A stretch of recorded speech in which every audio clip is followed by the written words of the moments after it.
Jon Summers is the motoring historian. He was a company car thrashing technology sales rep that turned into a fairly inept sports bike rider. Hailing from California, he collects cars and bikes built with plenty of cheap and fast, and not much reliable. On his show, he gets together with various co-hosts to talk about new and old cars, driving, motorbikes, motor racing, and motoring travel.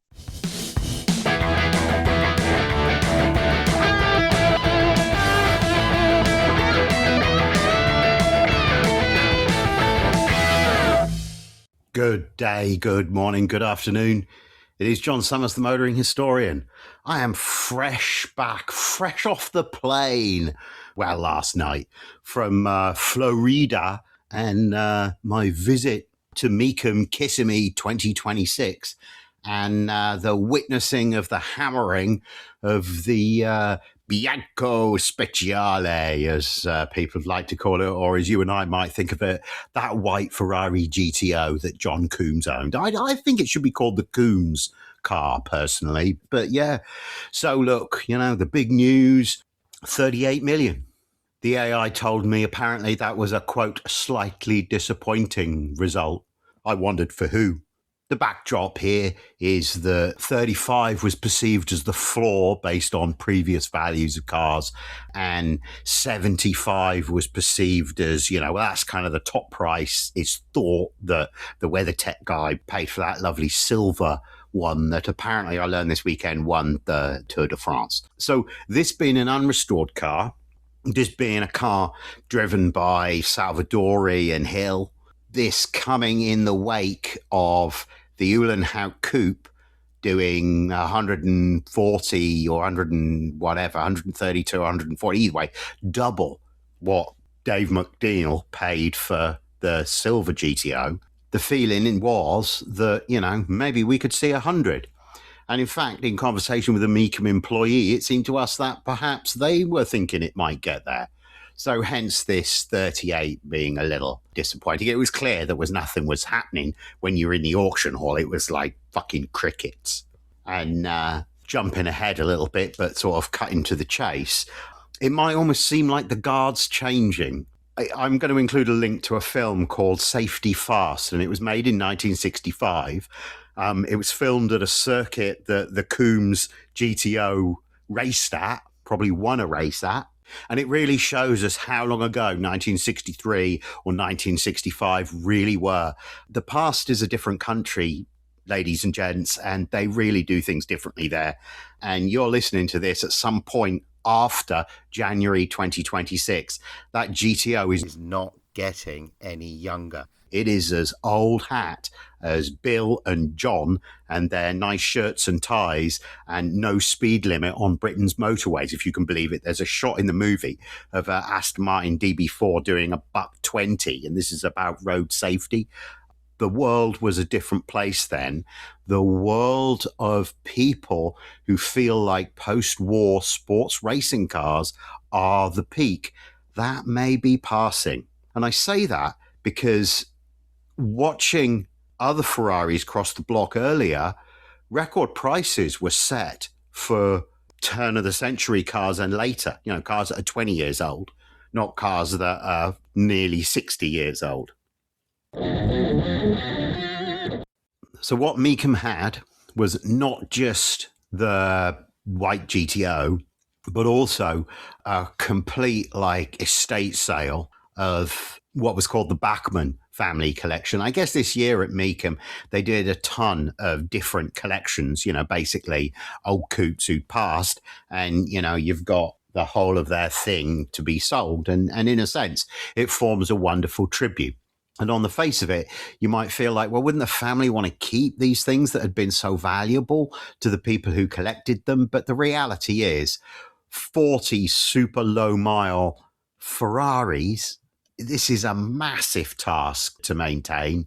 And psychologically, I think it would be quite hard seeing those cars degenerate. It would be like watching your parents decompose in front of you for the poor guy that auctioned them. So I completely understand why you would want to do an auction like this and almost pay tribute to, whenever I think of Mecum now, I'll think of Phil Bachman and his passion for Ferraris.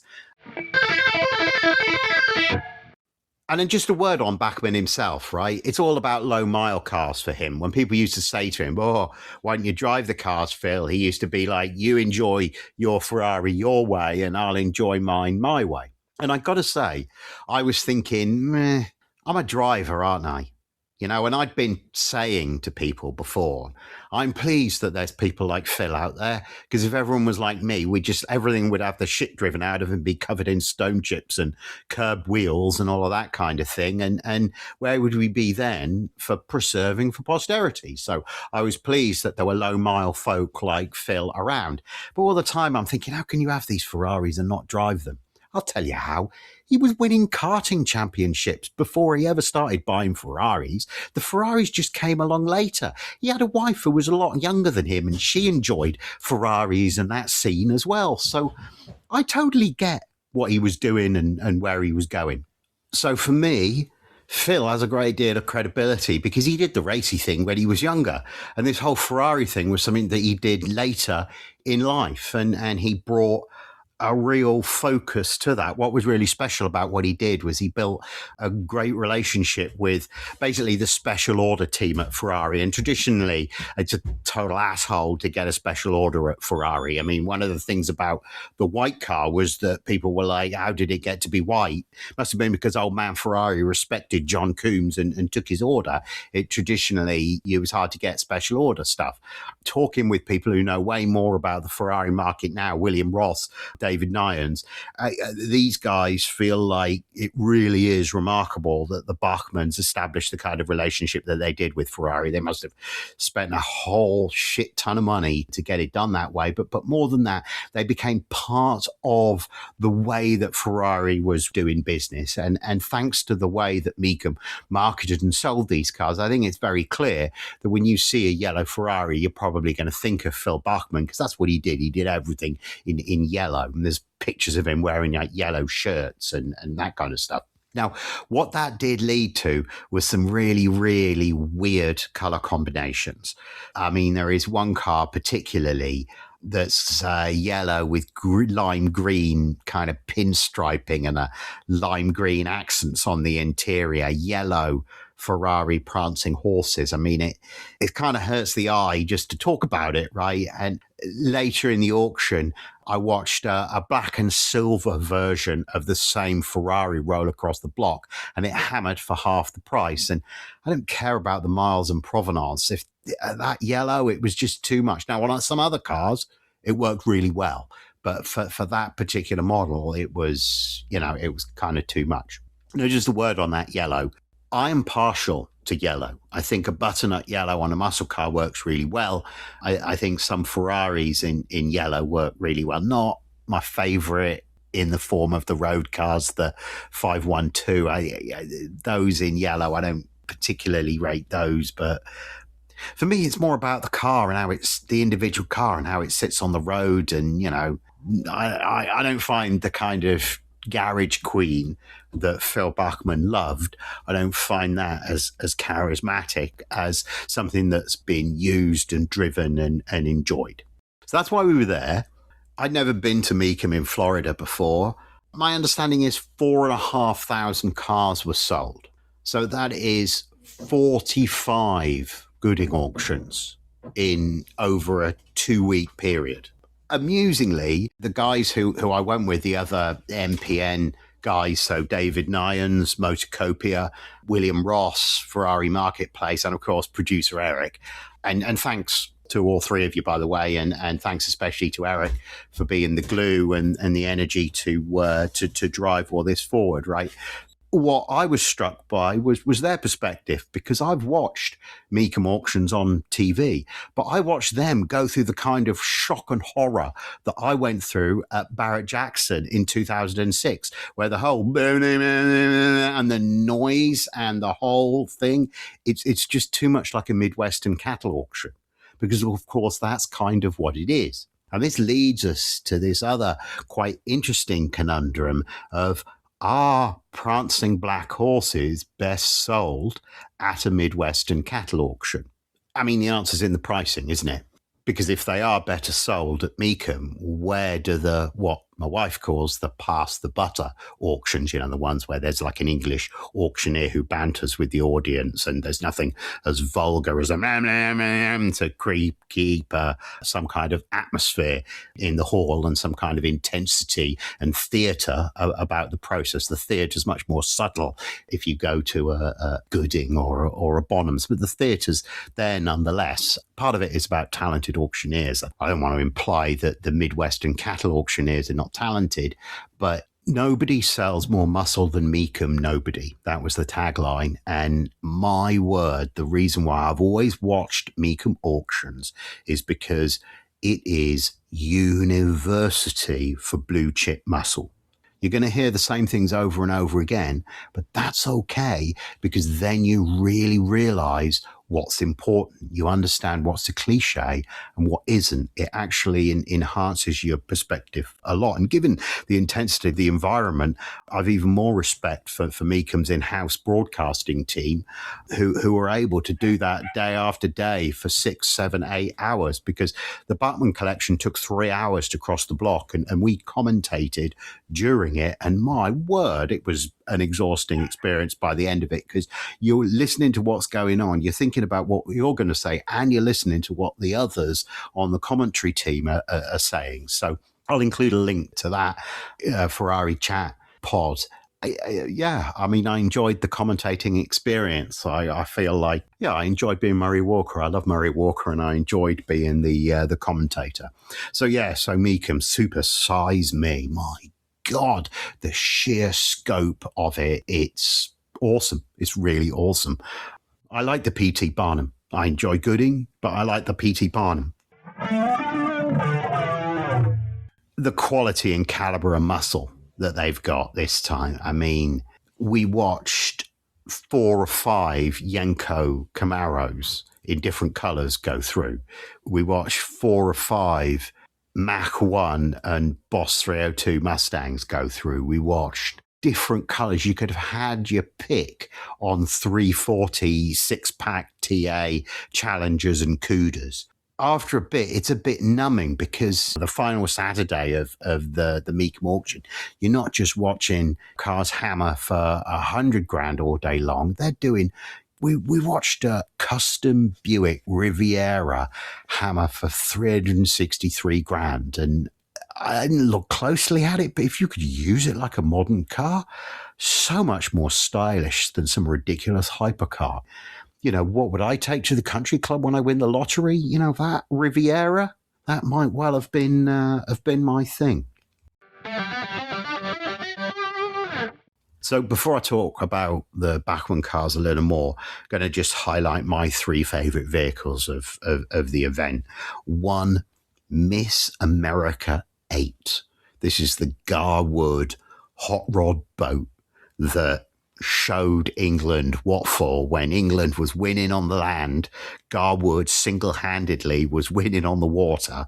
At Indianapolis one year, he met Harry Miller, and he had Harry Miller build these custom V16 motors for Miss America, right? So there's 2 of them in it with these big zoomy headers on this awesome wooden hull. Guys, if you don't know about those kind of boats, the whole deal with those kind of boats in that period was they didn't really understand about the boat coming up on the plane properly. They were goddamn dangerous and really fast. And when you look at them now, it's like Packard Duesenberg craftsmanship mixed with a dragster. That's really the only way to think about them. Bloody awesome. Love it. There was also that Ferrari 410 that was driven by Carroll Shelby in period. It was a Pebble a few years ago. RM had it. And now, Mecum are flipping it on again. I don't understand how you can own a great car like that and ever part with it, So, that's what I would have left with. And I guess the other car well worth mentioning that was lurking there was the Steve McQueen, used in the movie Le Mans Porsche 917, which apparently, I think it's the you may remember the car because it was owned by Jerry Seinfeld, and he famously received an offer of 20 million or 25 million and turned it down. And we were talking, over the weekend, the four of us who were attending, and we all agreed that that's really a weird kind of a situation, that there's clearly some elements of the puzzle there that are missing for this story to come out. There's a slip twixt cup and lip, right? For it to be public, that an offer was made at that level and rejected. It makes you wonder what the auction house or what Jerry Seinfeld thought he might be able to get for that car. I mean, it's the whole thing of an offer of that size and it just being rejected outright, and then not being any kind of a deal that the market was able to see externally. So we watched a lot of muscle cars across the block, Corvettes, Chevelles, the Bianco Camaros that I was talking about. And what I found myself thinking on the plane on the way home was, I wonder if what we're seeing here is a sort of stratification of muscle car prices. The same happening with muscle car prices has happened with, Porsche and Ferrari prices over the last couple of decades in terms of the very best stuff increasing in value, the mediocre stuff, because there's so much volume there, not, that showing the kind of depreciation that you might expect with, just because of the generational shift, right? All the people who collected the cars from the 20s and 30s are already gone. All the people from the 50s and 60s, they're in the process of aging out, aren't they? So when I recently, my wife has a colleague who's been looking at 67 and 68 Camaro convertibles. And I happened to look at the Haggerty pricing for these cars, and it's down double-digit percentages over the last year. So, clearly, just because at Mecum, Chevelle LS6 convertibles were making great money, that doesn't necessarily mean that 350 nicely owned, one family kept, one repaid in 1983 kind of a Chevelle doesn't mean that is holding up in value. I have a feeling that that's what's really fallen in value. So that was interesting that Mecum didn't reflect what I'd seen outside of the market and what the Haggerty stats might suggest. So I said a lot of the stuff that I was wanting to say about Phil Bachman and the nature of his and his wife Martha's collection and collecting. I said a lot about what I wanted to say at the top of the show there, but I guess one thing I should add is that he had a special relationship with, I can't remember the name of the company, but they're people who make custom luggage for Ferraris. Now, I guess Ferraris are meant to be grand tourists, right? It's meant to be the kind of car where you can pack a bag, leap in the car, leave England, be in the south of France by dinner time kind of thing, you and a significant other. But the reality of that quite often is your suitcase won't fit properly in the car now. And therefore it's been a thing in the world of Ferrari, at least, that there be custom luggage. And it's something that's happened really from the very early days. Because of Bachman's personal relationship with this company who makes custom luggage for Ferrari, all of these cars came with custom luggage sets. Now, is this the kind of thing that I give a shit about? No. Is this the kind of thing that if you are participating in the Ferrari community in the way that they were, judging, going to shows, being invited to Maranello to do parades in the factory when, with other cars, if you're going to be that kind of super exclusive clientele, it's a great way to differentiate your Ferrari as the custom luggage, right? Luggage which is made particularly for that car. And maybe that's part of what's going on with some of the color combinations, which are pretty challenging. I did find myself saying to people at one point that, Florida was definitely the right place to get rid of these cars. I don't think there's one car particularly, a 612 Scaglietti, which, these are not it's not the handsomest Ferrari. And that car had a pretty, I mean, I'll include a picture, right? Pretty challenging two-tone on that car. I mean, people would say, well, you could just wrap it if you didn't like it, but because it's a special order color, it commands a premium. So one of the things that, when does a special order color make the car worth more? And when is a special order color so Marmite, love it or hate it, that it actually hurts the car's value? Well, watching these cars cross the block here didn't seem to hurt their value at all. It seemed like the exclusivity was all that people were looking for. $15 million for a Ferrari Enzo. Rare color there, Bachman yellow. Low miles, good provenance, customized Enzo, customized by the factory.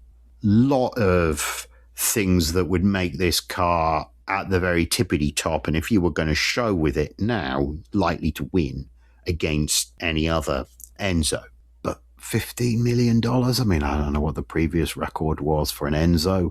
I would be stunned if that wasn't a record. I'd be very surprised if that wasn't double digits over a price that anybody had paid for an Enzo before.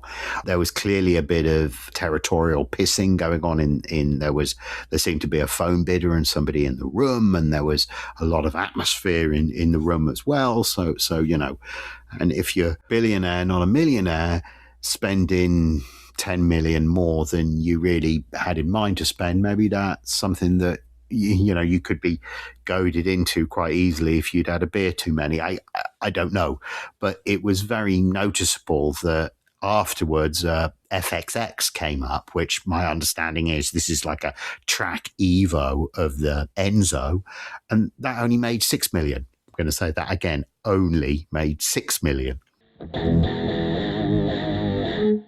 Who's buying these things? David Nyans, Motocopia guy, he thinks money's being laundered. He thinks it's money from other countries around the world, perhaps. Bachman's earliest car is a 166 that has a Vignale body on it. And I'm a Vignale lover. It's not Vignale's best effort. Certainly I think it's Touring that did most of the 166s, and certainly most 166s have arguably more elegant body on them than this one. It's also a racing car that didn't really have any patina on it. So for me, not the most attractive 50s sports racing Ferrari, but I did expect it to make more than it did. And I did find myself wondering if this was really the right environment for that car. That car seemed perhaps to be more at home at Pebble Beach than at Mecum, where, just the whole way, if you just do that car in terms of its statistics, its horsepower and all of that does that car a grave disservice. The way to talk about that car is that designation and think about what the Mille Miglia was like in the early 50s and what Italy was like in the early 50s. And at that point, you begin to gain some appreciation for what that car is. But yes, perhaps that was a hint of what was to come with the Bianco Speciale. That we talked in the run-up to the auction about how the Bachman cars would either create a flywheel or a dampener for the Bianco Speciale. And certainly when that Enzo did 15, I felt like there was a lot of money that was ready to be spent. And we'd seen a special Weissach, which apparently is like lightning version of a Porsche 918, go for $5.5 million the previous day, which seemed to be about at least $1 million, probably $2.5 million over what those cars had gone for, might normally be worth. Now, apparently it's a paint to sample color, but if it's hideous, like, is paint to sample really a bonus? It didn't. I mean, I didn't like a 918 in orange, but hell's bells, somebody did, because they paid out of the ass for it. Again, this is my thought that I shared at the head of the show here, that perhaps there's a generational shift here, that the stuff that was made after the turn of the century has really shown well. The hypercars and the pre-war, the racing cars of the last century, certainly of the first sort of 25, 30 years after the Second World War, those cars used to be the most valuable stuff, and now perhaps not. Perhaps we've seen, I've seen the torch pass from the Olympian cars, the Duesenbergs, the Isotta Fraschini's, the Hispano Suizas. I've seen the torch pass from those kind of cars to the Ferraris and sports racing cars of the post-war period, and perhaps this Kissimmee weekend is a sign that we're now moving towards a market which is driven by hypercars. And my thoughts strolling back to this awesome Wagoneer that Eric rented, which I loved far more than I wanted to. But my thought walking back to the old Wagoneer there was, wow, I can see the day when a McLaren F1 is going to sell for more than a Ferrari GTO. I can see that day coming. Thank you, Drive Through.